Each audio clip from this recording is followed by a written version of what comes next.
Tonight, 2 elderly women taken by Hamas are now free.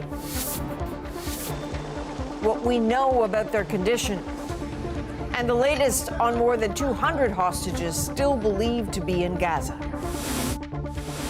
Family doctors may soon need an extra year of training, what that means for a system under pressure. Just pause, hold, and maybe stop this madness. And cracking down on short-term rentals. You said it was hell, Airbnb hell. Why? The residents of this building were put through the ringer. We break down how 2 cities are taking aim and ask, will this help the housing crisis? This is The National with Chief Correspondent Adrian Arsenault. Thanks for joining us. More than 2 weeks after they were taken by Hamas, 2 elderly Israeli women are the latest hostages to be freed. The pair emerged through the Rafah border crossing. Once in Egypt, they were loaded into ambulances to receive treatment before being airlifted to Tel Aviv. This follows the release of a mother and daughter on Friday. More than 200 others are thought to still be held in Gaza. At the same time, organizations inside Gaza say the humanitarian crisis there is growing ever more desperate, with fuel dwindling. Hospitals are at serious risk of losing power, while also under the threat of relentless airstrikes from Israel. Susan Ormiston is in Jerusalem. So, Susan, a lot of developments tonight on both sides of that border. Yeah, Adrian, hope and despair in one day here for 2 Israeli families. A joyful reunion with hostages home safe. But for families in Gaza, there's nowhere that seems safe as they brace for another night of bombardment. In Gaza, 2 captives, Yoheved Lifshitz, on the left, 85, and Nurit Cooper, 79, shown in this Hamas propaganda video just before their release. Frail but alive, 17 days with no word. The scenes somewhere in Gaza released by Hamas cannot mask the cruelty they've suffered. Their kibbutz Nir Oz was attacked, homes torched and stripped of life, 400 residents terrorized, 100 killed or missing. We visited Nir Oz last week. This was where the women were seized. And still the agony. The 2 Israeli women turned over to the Red Cross were forced to leave their husbands behind in Gaza. A brutal choice, a painful farewell. Still a smile as this war and its misery grinds on. Families flee a bombardment in Gaza City, gray smoke and debris clogging the air. It's the neighbor's house, she says. The Israeli military warned it would intensify airstrikes, and it has. Some of the most severe of this war, hitting more than 300 targets in 24 hours, says Israel. After 17 days of pounding, casualties are rapidly rising. More than 5,000 dead, reports the Hamas-led health agency, including many children. The exact number, difficult to verify. The Israeli military says it's closing in on Hamas targets to eliminate the militants' threat before troops advance on the ground. From southern Israel, we reached the chairman of an independent press group in Gaza, Bilal Jadala. No place safe, everything is bad, everything is collapse. Sorry, we're just hearing a little bit of pounding here, so I'm just aware of our circumstances too. Interrupted by the sound of an outgoing airstrike. Do you believe that there will be an Israeli ground incursion very soon? For us here, or for Gaza people here, it's now safe. Because what he's doing from the sky is too much. He destroyed everything. So what is the need for the ground care? He destroyed everything in Gaza. A third convoy of trucks did get through Monday with urgent supplies of food and medicine, but 54 truckloads is a trickle. And no fuel came, needed to desalinate the water and keep hospital generators running. And without fuel, we are going to sadly be forced to stop our humanitarian operation in a couple of days on Wednesday night. So we really urge those who can help us to facilitate the delivery, an urgent delivery of fuel into the Gaza Strip. But Hamas is also insisting that fuel be delivered and reportedly using the captive hostages as leverage. And Susan, just checking the numbers here, Israel says about 220 hostages are still being held in Gaza. Is that right? It is, and that's a huge number, with only 4 freed in 17 days. We've spoken to families here who, with each time we see these releases, they have a surge of hope and optimism, but also anger and determination to push the Israeli government and other governments to get all those hostages home before the tanks and troops may roll into Gaza. All right, Susan Ormiston in Jerusalem tonight. Thanks to you and the team. Now, one of the released hostages, Yocheved Lifshitz, is a citizen of Israel, but she has family here in Canada, including a niece in British Columbia. So this evening, I spoke with the niece about the moment she found out her aunt was finally free. Ruti Mizrahi, you know, we have so little good news to talk about sometimes that it's a pleasure to talk with you tonight about your aunt. And I'm curious, what's the first indication you got that she was about to be freed? I start getting messages suddenly, you know, and then I got a phone call from my ex-husband, and he said, "Did you hear the news?" And I'm like, "No." I couldn't believe it in the beginning, you know. I can't imagine what went through you in that moment. I'm not sure myself. It's like, it's such a relief and happiness, but then I don't really believe, you know.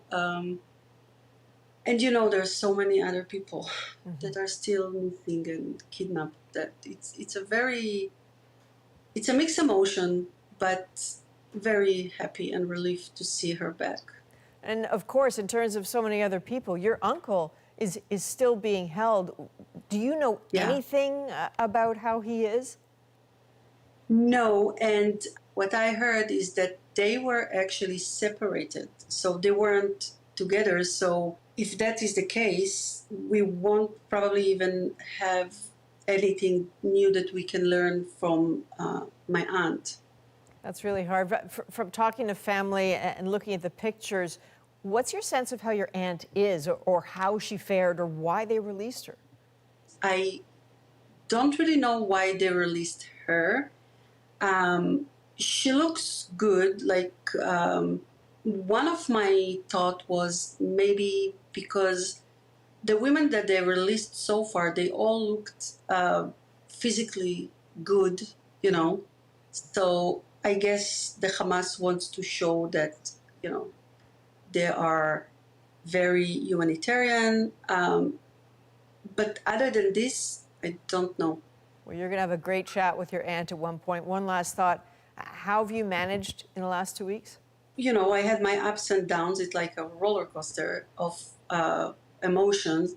I was really, you know, sad, mostly worried, also anger, you know, with everything that happened there. But I had to keep hope, you know, I had to keep positive and believe that they will come back hopefully soon. Ruti, we really appreciate you taking time for us, and we hope the best for you and the whole family. Thank you. The United States is among those countries watching the hostage situation closely. Several Americans are believed to be among the captives. While the White House is steadfast in supporting Israel's right to defend itself, as Katie Simpson tells us, there are signs it's also urging Israel to slow down. These are the drills Israel says it's running to prepare for the next phase of this war. A ground incursion is the expectation, though when remains unclear. Amid widespread reports, the U.S. is advising Israel to delay. We've been talking to our Israeli counterparts about their plans, their intentions, their strategy. The Biden administration reportedly thinks more time will help with hostage negotiations and make it easier to get additional aid into Gaza. To that end, some European leaders are calling for a temporary halt. It's very dire, and the only thing that we can do is to ask for a humanitarian pause and to increase the access of the humanitarian support. The White House insists any final decisions must come from Israel. We're not dictating military terms to the Israeli Defense Forces. The U.S. is now strengthening its military presence in the region. In addition to warships, it's boosting its air defense capabilities after rockets struck bases housing American troops in Iraq and Syria. We are concerned about an increase in attacks by Iranian proxies in the region. It's something that we are preparing for and are ready to respond to if necessary. Congress is being urged to approve more assistance for Israel, though it remains stalled as a speaker has still not yet been elected, much to the frustration of the White House. The world is watching, and the American people expect their leaders to come together and deliver on these priorities. Israel would get a significant portion of the $105 billion spending package the White House wants Congress to approve. Republicans meet and vote privately Tuesday to pick their new speaker nominee. But given the internal party chaos, expectations for a solution soon are low. Katie Simpson, CBC News, Washington. Now, the last of the Canadian organized flights out of Israel has landed in Athens. We've been able to evacuate more than 1,600 Canadians, plus other nationals from different countries. Mélanie Joly says Canada was behind a total of 19 flights out of Israel. She says efforts to get citizens out of the West Bank and Gaza are still ongoing, and she's urging Canadians in neighboring Lebanon to leave while they still can. Now, just minutes from now, we break down a crucial question. Hamas was born in raging anger, and it's grown amid violence. Can it really be eliminated by military means? Back here in Canada, a high school field trip in Alberta took a frightening turn when a school bus rolled over on a highway. The bus was carrying 12 people. Officials say 5 young people and an adult were all taken to hospital with non-life-threatening injuries. That crash happened just near the town of Didsbury, about 60 kilometers north of Calgary. Police say road conditions may have been a factor, and with heavy snow in the forecast, tomorrow could be a dangerous day too. On Friday, I was having lunch with a friend on a patio outside. It was lovely, and 2 days later, it's snowing. But that's the way it is in this part of the world. Environment Canada is warning up to 15 centimeters of snow could fall in parts of the province into Tuesday. Canada's largest ever proposed compensation agreement could be one step closer to being finalized. The deal is between the federal government and First Nations children and families harmed by an underfunded, unreserved child welfare system. Olivia Stefanovic shows us what's at stake. The beginning of what could be the end in more than a decade-long legal fight. CBC News was granted exclusive access to bring our cameras inside the final federal court hearings of a case that could lead to the largest settlement in Canadian history. More than $23 billion for First Nations children and families like the Buffaloes. It won't compensate us for all that we've lost, all the stress, all the time, all of our own resources that we had to put in, but it's a start. Carolyn Buffalo's son has cerebral palsy. She's been fighting the federal government all 21 years of his life to avoid putting him into care. And they support the foster homes. They don't support the families on reserve, which is completely ass backwards. The case is based on a 2016 Canadian Human Rights Tribunal decision. It found Ottawa racially discriminated against First Nations children and families by chronically underfunding the on-reserve child welfare system and other family services. We know that money is not going to solve everything, but it's going to be an acknowledgement that they've been wronged and they've been discriminated against. This is the type of discrimination that took away children's childhoods and sometimes their lives. Cindy Blackstock filed the original human rights complaint against Ottawa. 16 years later, she says funding barriers remain, and too many First Nations families continue to be denied essential help. You can stop discriminating against our kids. You just have to choose to do it. And I expect you to do it. The hearings are expected to wrap up Tuesday, then the judge will make her decision. Even if the federal court approves this historic settlement, Blackstock says there might be more lawsuits for ongoing discrimination. Olivia Stefanovich, CBC News, Ottawa. 4 Canadian sailors are safe tonight after the U.S. Coast Guard pulled them from the Atlantic off the North Carolina coast. Cool, he's much closer on this one. I like that. Chief commands. Roger. The 4 were aboard a catamaran that flipped over in rough waters about 200 kilometers southeast of Wilmington. After receiving an emergency signal, the U.S. Coast Guard deployed a helicopter to their location. No serious injuries were reported. Global Affairs Canada says the Prime Minister and the opposition leader were among the targets of a recent disinformation campaign known as spamouflage. And it says China was likely behind that campaign. Rafi Boudjikanian now on what happened and who else got hit. Chinese government A strange start to the week for many members of Parliament. I was notified by the Government of Canada via email that I was one of the list of MPs who was targeted. Nearly 50 MPs got this email from Global Affairs telling them your accounts on your social media platforms Facebook and Twitter were targeted in the probable People's Republic of China spamouflage campaign targeting Canadian parliamentarians. It says the main target was the Prime Minister, but says many MPs were spammed with messages accusing them of criminal and ethical violations.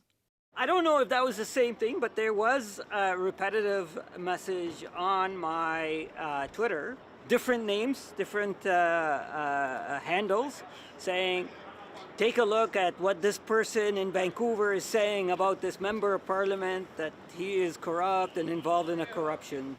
Opposition leader Pierre Poilievre and others across party lines were also targeted. There are people in the world that are not interested in Canadians being confident in their institutions and in their government, and they're trying to undermine that. And so collectively we can say, okay, this is under attack. Let's see how we can contribute to supporting and buttressing our institutions. Mr. Brock. The Conservative opposition says the government must do more to combat foreign interference. This government needs to take this issue seriously. Not just talk about it, but actually implement a plan. Ottawa says more is on the way. We've always said that we need to evolve these measures as the threat evolves and as we see increasing attempts, and not just from one country. Intelligence officials are looking into the spam messages. The government says the commissioner presiding over the foreign interference inquiry could investigate them too if she decides that's part of her mandate. Rafi Boudjikanian, CBC News, Ottawa. An off-duty pilot is facing attempted murder charges tonight after an incident on an Alaska Airlines flight. We've got the guy that tried to shut the engines down out of the cockpit. The frightening mid-air ordeal next. Plus, why training to be a doctor in Canada could take even longer. We're the ones that are going to be directly impacted by this change. Growing concern about a controversial new plan. And a little later, a full circle moment for a Toronto woman.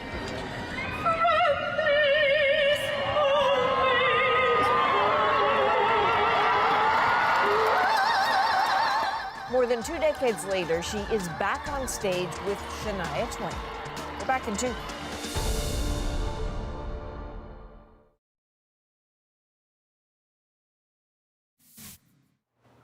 An off-duty Alaska Airlines pilot is facing attempted murder charges after allegedly trying to shut down the engines mid-flight. Officials say he was sitting in the cockpit jump seat just before the incident. The airline says the crew was able to secure the aircraft without incident before making an emergency landing. We've got the guy that tried to shut the engines down out of the cockpit. I think he's the dude. We want law enforcement as soon as we get on the ground and park. 44-year-old Joseph David Emerson was taken into custody by Portland police. The FBI is investigating. There are calls tonight to press pause on a plan to add a year of training to become a family doctor in Canada. Critics say it is not the time. Karen Paul's now with why medical students, doctors, even health ministers are pushing back. When Yash Verma heard about plans to add an extra year of training for family doctors, he was alarmed. Our class, the class of 2027, is going to be the first that's impacted. He asked his classmates for their thoughts. More than half said that if this third year were to happen, they would not become family doctors. And what concerns me about this extra year is that it may exacerbate the already present family doctor shortage. Health ministers across the country also don't support the plan. The ministers also spoke clearly about residency requirements, unanimously said that the residency requirement should stay at 2 years. But the college says patient needs are getting more complex and that 2 years isn't enough time to cover everything family doctors need to know, like elder care, mental health and addictions, and Indigenous health. Our first goal is to broaden the base of training and the kinds of exposures that family docs get that will truly equip them. BC family doctor Paul Dillon has submitted a motion for the college's upcoming annual general meeting, calling on it to immediately cease the implementation of the third year in family practice program pending an independent review. My honest, sincere hope is that they'll listen to the membership, listen to family doctors, both in the present and those that are coming through in the future, and just pause, hold, and maybe stop this madness.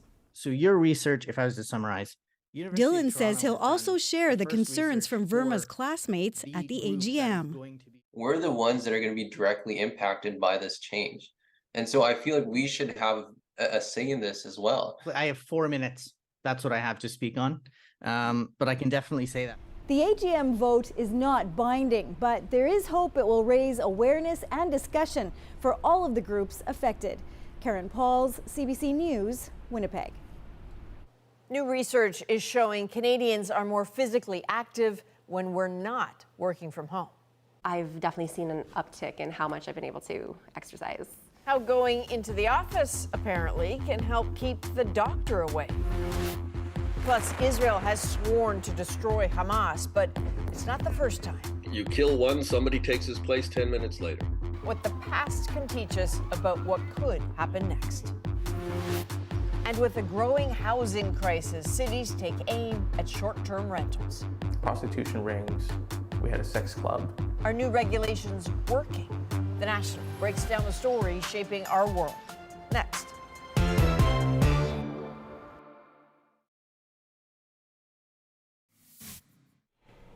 New numbers suggest the sharp decline in the North Atlantic right whale population may be slowing down. Now, scientists put the most recent estimate at 356. That's down from the last count, but not by much. Right whales are critically endangered, in part because they get struck by vessels or entangled in fishing gear. A new survey suggests where you work, whether in the home or at the office, has a big impact on how much time you spend sitting. Shania Reid takes us through the numbers and some tips on how to get moving. For Laura Meadows, returning to the office has its benefits. I've definitely seen an uptick in how much I've been able to exercise. She walks 2 hours at this treadmill desk, and during lunch breaks, takes a walk outside. It's been amazing to just feel like better energy levels, better mood, better productivity, clearer minds. A new national survey suggests where you work may impact your level of physical activity. The online survey of more than 1,000 employees found that fully remote workers spent, on average, 6.2 hours out of an 8-hour workday sitting. For full-time office workers, that number is almost cut in half. With many of us working still remotely or a hybrid model, we have lost those additional opportunities to kind of get active and socialize at the same time. Opportunities for light exercise like walking during a daily commute or going for coffee. And new data from Statistics Canada says during the pandemic, Canadian adults spent more hours in front of screens during their workday, from 2 hours or less in 2018 to more than 4 hours in 2021. The large majority of adults in Canada are not meeting national physical activity guidelines, which definitely puts them at risk for a number of health consequences. Go and exercise. But health experts say even small changes can make a difference.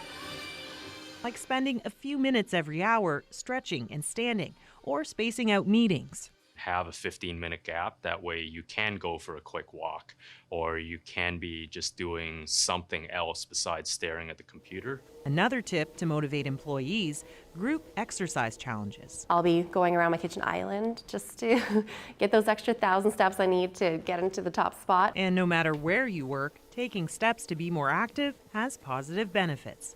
Shania Reid, CBC News, Toronto. Now for a deeper look at the stories shaping our world. New York and Montreal cracked down on those Airbnb-style rentals. Does that help with housing? But first, the possible fate of Hamas. This is the breakdown. The bloody history of Israel's sworn enemy. They resist Israeli domination and subjugation.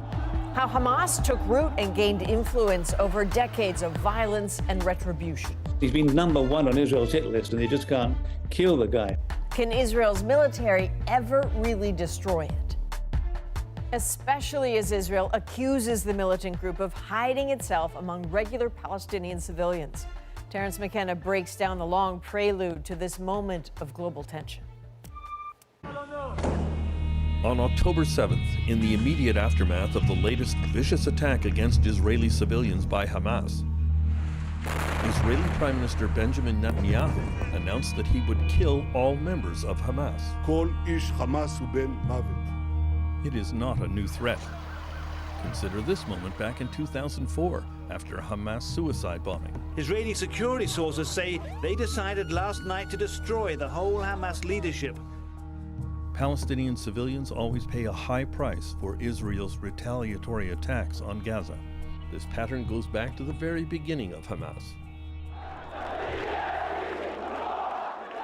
Hamas was founded in 1987 by the charismatic quadriplegic preacher Sheikh Ahmed Yassin, who had a fanatical following in the Palestinian territories, and especially in Gaza, where he grew up. Yassin gave many TV interviews in which he made a series of controversial statements. He said, Israel is targeting Palestinian civilians, so Israeli civilians should be targeted. He claimed that any reconciliation with the Jews is a crime. And finally, we chose this road, and it will end with martyrdom or victory. In 1989, Yassin was arrested by Israel and sentenced to life in prison for ordering the killing of alleged Palestinian collaborators. But he was released in 1997 in a prisoner exchange.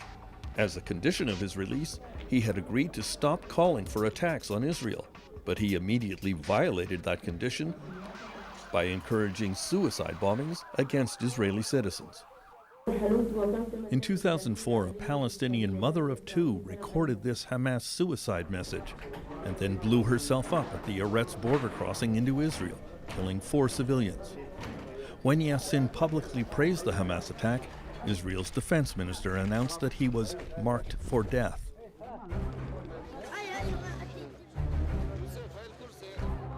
In March 2004, an Israeli Apache helicopter fired Hellfire missiles at his entourage. Yassin and his 2 bodyguards were killed, along with several bystanders. His funeral was a raucous demonstration of Palestinian rage and demands for revenge. The extrajudicial killing was widely condemned around the world.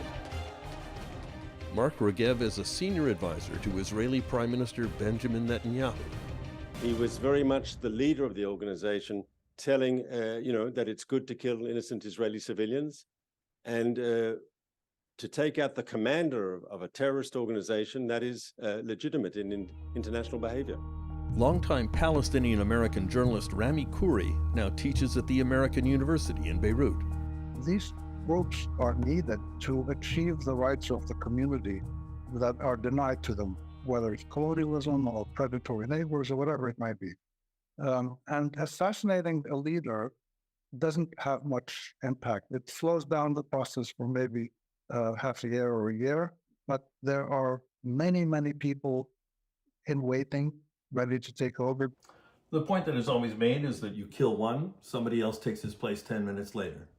Of course, that is said, but I don't think there was anyone who could replace Ahmed Yassin. He was the founder of the organization. He had a special status. And I think it's also an important deterrent. Hamas claimed credit for a series of bombs in buses and restaurants that killed dozens of Israeli citizens through the 1990s. The bombs were mostly made from a unique formula of acetone and detergent, the handiwork of a legendary bomb maker named Yahya Ayash, known as the Engineer. Israeli agents finally tracked him down in 1996 and arranged to deliver him a new cell phone containing an explosive charge. When they heard him answer the new cell phone, they exploded the charge, blowing his head off. Today there are numerous streets in the West Bank and Gaza named after the Engineer. He is considered a national hero. People outside of Palestine may not like them, may see them as terrorists, whatever, but for their own people, they are widely respected because, again, of their commitment to using all possible means to achieve their national rights. After having tried all other means, peaceful means, negotiations, compromises that didn't achieve anything. Of course, people who support terrorism found him a very attractive figure, just as Osama bin Laden had many people across the Middle East who liked him. The most important thing is that we got him in the end. The call everywhere here on the West Bank is to protect the Palestinian refugee camps and for revenge. Martin Fletcher, NBC News. Former NBC News correspondent Martin Fletcher covered the Middle East for almost 4 decades, including the familiar Israeli government threat. Israel says it'll kill the whole Hamas leadership. You know, Prime Minister Netanyahu has threatened each time there's been a cross-border skirmish or mini-war with Hamas, which is about 5 or 6 times in the last 20 years. Each time he said, we're going to destroy Hamas, we're going to kill the leadership. He's never done it. He's never been able to do it. The bombings of Israeli civilians continued through the 2000s, this time the handiwork of Ayash's disciple, Mohammed El-Daif, called the Guest because he supposedly sleeps in a different location every night. Israel fired missiles at El-Daif on multiple occasions, but didn't kill him. They did kill his wife, young son, and daughter, who were given a hero's funeral, covered on Al Jazeera TV. El-Daif was said to lose an arm, a leg, and an eye in the attacks.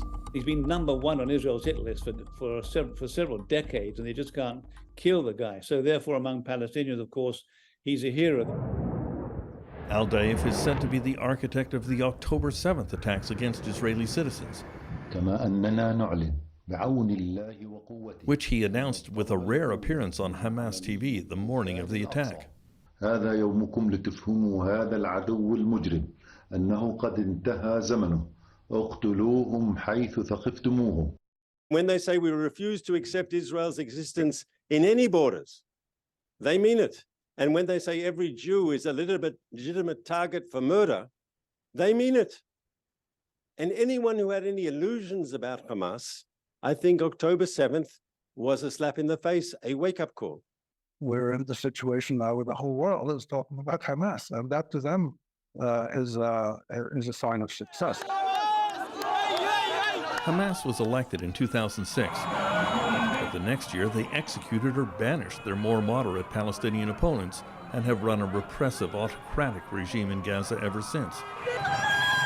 Hamas thrived partially because the Israeli government saw it as a useful way to divide Palestinians and undermine the creation of a Palestinian state.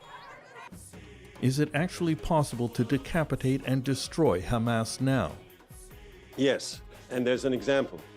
ISIS had territorial control of parts of Iraq and Syria, and with a very, very massive campaign by a coalition of countries, ISIS was removed. But the reality is that you can attack the Palestinians in Gaza, you can destroy their society, you can try to starve them to death as they're doing now, you can assassinate their leadership, you can blockade them, you can put thousands of them in jail, you can kill 1,000 children as they have in the last week or so. 1,000 children died in Palestine through Israeli attack. And that's only going to spark greater resistance down the road. Is your sense that public opinion in Israel is very strongly in favor of an invasion of Gaza? Certainly there's united about the need to punish Hamas for this, to deter them from ever wanting to or being able to do it again. and to guarantee security for its own citizens. If that can only be achieved by a ground invasion, then there's probably a lot of support for it, but it's very reluctant support because everybody knows that to send the army into a built-up area against highly trained fighters who are expecting this to happen is going to be very bloody for everybody. So Terence McKenna mentioned the prospect of Israeli tanks and troops heading into Gaza. Multiple sources suggest the U.S. has asked for a delay to allow for more hostage release negotiations. Coming up, in the midst of a housing crisis in Canada, a growing push to crack down on short-term rentals. We'll break down whether new regulations go far enough. Plus,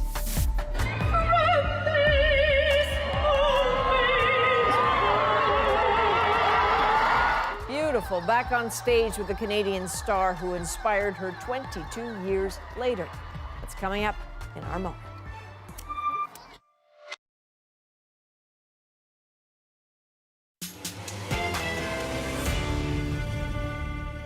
Two cities crack down on rentals like Airbnb. Prostitution rings. We had a sex club. But do the new rules work? We're not sure how much they're actually doing something. Here's a reality check in Montreal and New York City. Sarah Levitt breaks down why each city took action and whether they can make a dent in the housing crisis.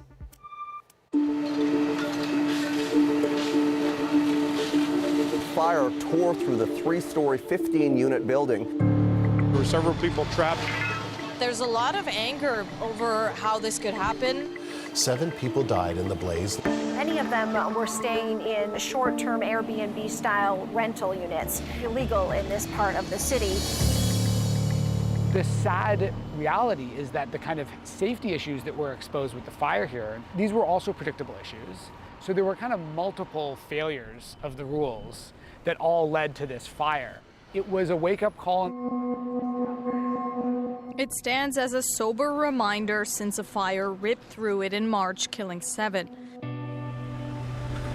Now a symbol used by the Quebec government to crack down on illegal short-term rentals. Urban planner David Walksmith says it was due. A lot of people who knew that the rules weren't being followed, that changes were necessary, still hadn't managed to kind of maybe prioritize the issue enough to get something done, and I think that started to change. Since September, registering your rental is mandatory, and that registration number needs to be displayed in your ad. Platforms like Airbnb are also liable. They could face fines up to $100,000 per illegal unit.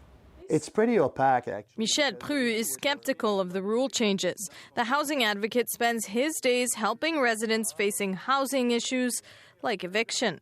It seems like they put some stuff into place to show like they're doing something, but we're not sure how much they're actually doing something very effective to stop the short-term rental. So this place, people came to you because they were getting evicted? Yeah. Prue believes enforcement will be difficult. Trying to determine if the rules are being followed isn't easy, like at the building he's taking us to. Yeah, right here. Okay. You can see the key box right there. How is that a sign that this could potentially be Airbnb? Usually when there's a key box, it's just that they're coming and going. The first apartment that got emptied, downstairs there was like 4 new appliances. Well, maybe it's because she wants to be nice to the new tenants afterwards, but then why a key box? Short-term rentals over long-term housing. It's one of the contributing factors of the housing shortage, experts say, a crisis that's gripping other major cities in North America. New York City. We're here because a new law just came into effect limiting short-term rentals. It's being called the strictest in North America. If you want to rent a unit for 30 days or less, you have to follow some of these rules. First, you have to register with the city. You have to be physically present in the unit while it's being rented, and you can have a maximum of 2 guests at a time. The booking sites also have a responsibility to ensure that all their listings are legal. We're going to meet New York City Council member Carlina Rivera. She sponsored the bill that ultimately became law. Hi, Sarah. Carlina. Nice to meet you. You sponsored this bill 5 years ago. It's been a long road. Now it's law. Why was it important? People who would come in with all sorts of housing inquiries and problems, and one of them was illegal hotels or illegal short-term rentals that were unsafe, that were contributing to the housing crisis. New York has a severe housing crisis. Only 3% of apartments are vacant, and over half of the households can't afford housing. Behind the politicians and policymakers who turned this bill into law are community organizations and residents personally affected by short-term rentals, like the people who live in this building in Hell's Kitchen. This is it. This is home for me. So we had this entire hallway collapse over here. Chris LeBron has lived in this apartment since his childhood. About 5 years ago, an upstairs Airbnb flooded and caused a lot of damage. But that wasn't the biggest issue. You said it was hell. Airbnb hell. Why? The residents of this building were put through the ringer. Half the apartments were used as illegal hotels for over half a decade. We didn't have a fire, but we had prostitution rings. We had a sex club. We had drug rings floating in and out. So tell me how that kind of prompted you to move on to helping organize against these illegal hotels. This is New York, and tenant harassment is real. So I had to go door to door to explain that I was going to be the one willing to sacrifice my person and my time, and I would do whatever I could to keep them safe. Excuse me. Yeah, it's okay. I gave up everything. I quit my full-time job, and I devoted myself to figuring out a solution. If I didn't have a home, if I didn't feel safe, what is my life really worth? For many tenants like Chris, the new rules are a relief. But for some homeowners, it's a threat to a revenue stream they've relied on for years. What are you going to do now? I mean, I moved to 30 days a few months ago and have had no bookings. Gia Sharp and Marjane Moore Roberts both own homes in Brooklyn and are fearful of a long-term tenant agreement in a state with strong tenants' rights. We're very, very fortunate to be able to own a home in New York City. That's my version of the American dream. But again, part of that decision and the privilege of doing that also came with the privilege of our autonomy. You know, like everybody else, we're paying more for everything. We relied on that income to pay our mortgage and our expenses. Like, it's part of our budget, you know, so we're a little nervous. As cities such as New York and Montreal search for solutions to their housing shortage, cracking down on short-term rentals may be just a part of the solution to a complex problem. So Sarah Levitt tells us another crackdown is underway in British Columbia. The legislature is passing new rules that will roll out over the next year. Coming up, joining Shania Twain on stage once is a dream come true, but twice? When she was like, yes, come on stage, I was like, wait, what? How the Canadian icon and this fan reunited 22 years later. That's next in our moment.